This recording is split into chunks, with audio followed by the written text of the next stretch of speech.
क्या एक मेहतरानी गांव भर का विष्टा बटोर करके सफेद कपड़े से ढक करके वो लेकर के जा रही थी। बच्चे पीछे लग गए, बच्चे पीछे लग गए उसके। आंटी क्या लेकर के जा रही हो? आंटी क्या लेकर के जा रही हो? उसने कहा बेटा इसमें टट्टी है, इसमें विष्टा है। अरे छी छी छी छी छी छी छी। एक बच्चे ने सुन के ही छोड़ दिया। बोलो एक बच्चे ने, नमो सिद्धार्थ। एक बच्चे ने, इसमें गंदी चीज है, उसने सुन करके ही उसका पीछा छोड़ दिया। अब दो पीछे चलती रहे। आंटी इसमें क्या है? बेटा इसमें विष्टा है। नहीं मुझे तो आप दिखाओ, मुझे तो आप दिखाओ।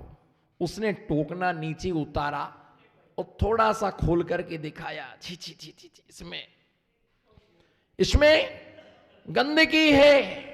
और देख करके वो छोड़ के चला गया। तीसरा पीछे भी चलता रहा। आंटी इसमें क्या है? बता दिया ना, विष्टा है। तुम्हें आंख खोल के दिखा दिया इसमें विष्टा है। नहीं नहीं नहीं, मैं तो हाथ लगा के देखूंगा, उसके बाद छोड़ूंगा। उसने टोकना उतारा और टोकना उतार करके उसने हाथ में लिया। मन में गिला नहीं आई उसके लिए, मन में गिला नहीं आई। छोड़ करके वह भागा, हाथ धोता फिरा मिट्टी से। चौथा, मत सुनो चौथे को, मत सुनो चौथे के लिए। जी घबरा जाएगा, जी घबरा जाएगा, उल्टी होने लग जाएगी, मन बेचैन हो जाएगा। चौथे ने कहा नहीं, हम तो इसे चख करके ही छोड़ेंगे। उसने बहुत समझाया कि मत चखो इसके लिए। उसने जब चख लिया, उसके बाद उल्टी कर दी, उसके बाद उसका पीछा उसने। दृष्टांत था, रूपक था, कहानी थी, समझाने का मेरा एक तरीका था, समझाने का मेरा एक तरीका था। एक बालक वह है जिसने गुरु के मुख से सुना ये संसार असार है। ओहो, बोलो ना। एक बालक था, एक बालक था, एक बालक था, उसने सुना संसार असार है। ओहो, आत्मा का वैभव दिख गया उसके लिए, तत्क्षण उसने छोड़ दिया। दूसरे को समझाया संसार असार है, नहीं माने। उन्हें दृष्टांत सुनाया, उन्हें दृष्टांत सुनाया, दृष्टांत उन्हें सुनाया कि आपस में लोग लड़ते हैं, झगड़ते हैं। देखो ये पति पत्नी झगड़ रहे हैं, ओह ये संसार है। झगड़े को देख करके उसको संसार से बैराग, देख करके बैराग, एक को सुन करके, एक को देख करके। तीसरे को समझाया मत करो शादी, नहीं करने तो दो। शादी की, शादी की, महीने भर के बाद तलाक हो गया, महीने भर के बाद तलाक हो गया। दहेज में सिर्फ 5 लाख मिले थे और जब तलाक हुआ तो 25 लाख रुपए की डिमांड, 10 तोला सोना, मकान, जो कुछ था वो सब दे दिया। अब उसके लिए समझ में आया कि ओहो मैंने ये क्या किया। तन भी गया, धन भी गया, ब्रह्मचर्य भी गया, न संसार का सुख मिला। अब मुझे संसार में नहीं रहना है, अब मुझे संसार में नहीं रहना है। देख लिया संसार को, उसके लिए छोड़ दिया। चौथा वो था, पड़ा रहा, बीवी की 100 बातें सुनता रहा, मार खाता रहा, चरणों में पड़ा रहा।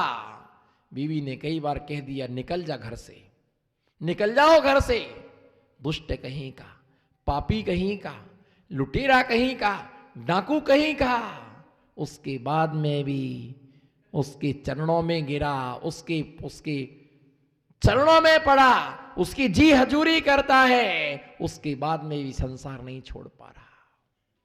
कितनी मोह की विचित्र दशा है। हे आत्मन, तू अपनी स्वाधीनता को क्यों भूल गया?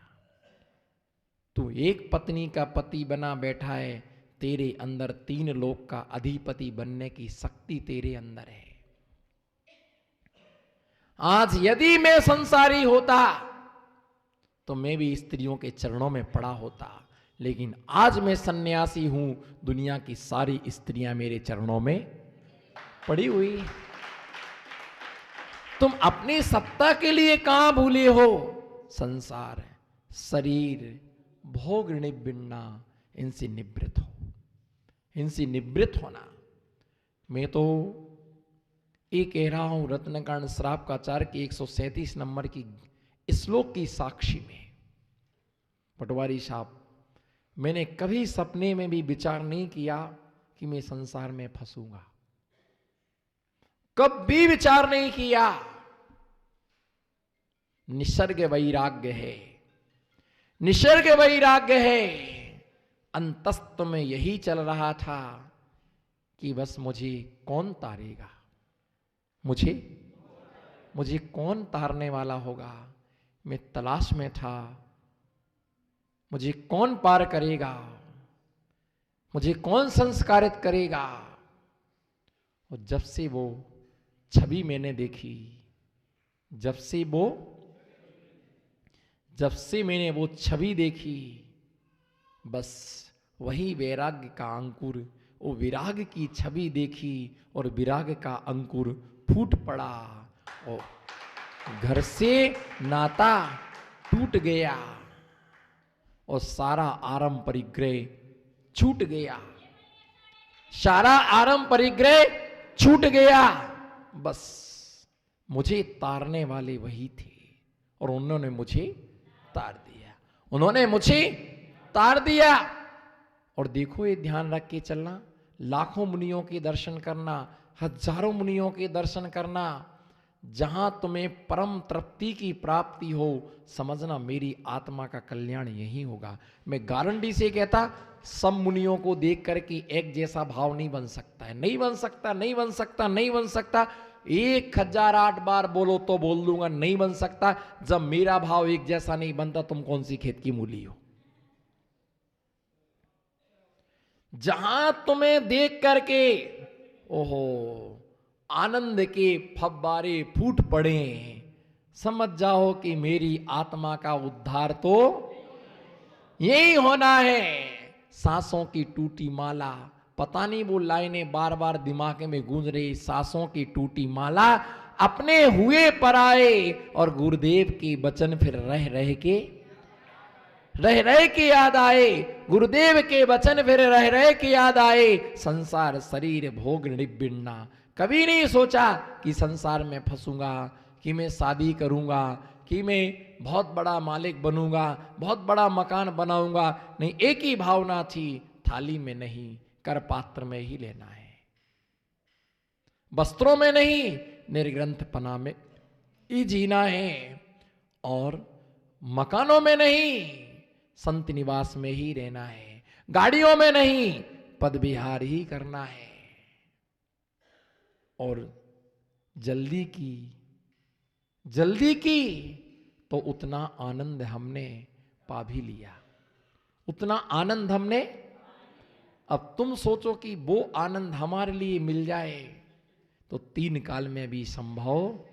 मुनि की अनुभूति तुम्हें नहीं मिल सकती है, तुम्हारे पास हो सकती है, तुम्हारे पास विभूति और हमारे पास अनुभूति। तुम्हारे पास विभूति और हमारे पास अनुभूति है। संसार शरीर भोग निबन्ना, छोटी सी वस्तु को देख करके ये नहीं कहना हम तो कभी नहीं दीक्षा लेंगे, कभी दीक्षा नहीं लेंगे।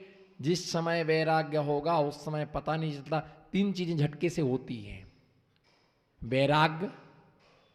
वैराग्य, नमो सिद्धाड़म, वैराग्य, आत्महत्या और दान। क्या? वैराग्य, आत्महत्या और दान ये कभी सोच करके नहीं होते हैं। क्या? वैराग्य, आत्महत्या और दान कभी ये सोच करके नहीं होते हैं। ये तो क्या होते हैं? झटके से होते हैं। दीक्षा लेना है, हो गई दीक्षा। दान देना है, कोई सोच के नहीं आता कलश की बोली लूंगा, कोई सोच के नहीं आता शास्त्र भेंट की बोली लूंगा। मन में भाव आया 11,000 हमारी तरफ से दान में। और आत्महत्या, गुस्सा आई और बस ले ली दीक्षा, आत्महत्या कर ली, लटक गए। ये तीनों चीजें झटके से होती। संसार, शरीर, भोग, भोगों से वैराग्य होना। क्या भोगना? कितना भोगा, कितना खाया, कितना पिया, कितना धन है, कितना धन है? कितना धन है? मत पूछो महाराज। मालूम है कि हमारे पास में कितना धन है? बोलो नमो सिद्धार्थ। मालूम है हमारे पास में? बोलना। हर आदमी को मालूम है, पर एक चीज तुम्हें मालूम नहीं है, मैं गारंटी से कहता सीपी भाई, किसी को भी मालूम नहीं है। ये सबको मालूम है कि हमारे पास में, झूठ मत बोलना, सबको मालूम है सेंट्रल बैंक में कितना जमा है, स्टेट बैंक में कितना जमा है, घर में कितना रखा हुआ है तिजोरी में। इन महिलाओं को मालूम है कितने तोले का हार है, कितने तोले की कितना तोला सोना है। सबको मालूम है कितना हमारे पास में माल है, पर ये पता नहीं कि हमारे पास में वक्त कितना है। बोलो, वक्त, माल इतना है ये तो पता है, पर ये तुम्हें पता नहीं है कि हमारे पास में वक्त कितना है। बताओ, कोई बताए कि हम 10 साल की 5 साल, कितना तुम्हारे पास में वक्त है? वक्त किसी को मालूम। सिकंदर जब चला दुनिया से सभी हाली और हवाली थे। सिकंदर जब चला दुनिया से सभी हाली और हवाली थे। सभी थे संग में दौलत मगर दोनों हाथ खाली थे। कुछ भी नहीं था, मुट्ठी बांध के आया था और हाथ पसार के जाएगा। बस जिंदगी भर जोड़ते रहे, हाय हाय करते रहे, पर छोड़ने में कहने लगा संपत्ति कितनी है ये सबको पता है, पर हमारे पास में वक्त कितना है किसी को पता नहीं है। हो सकता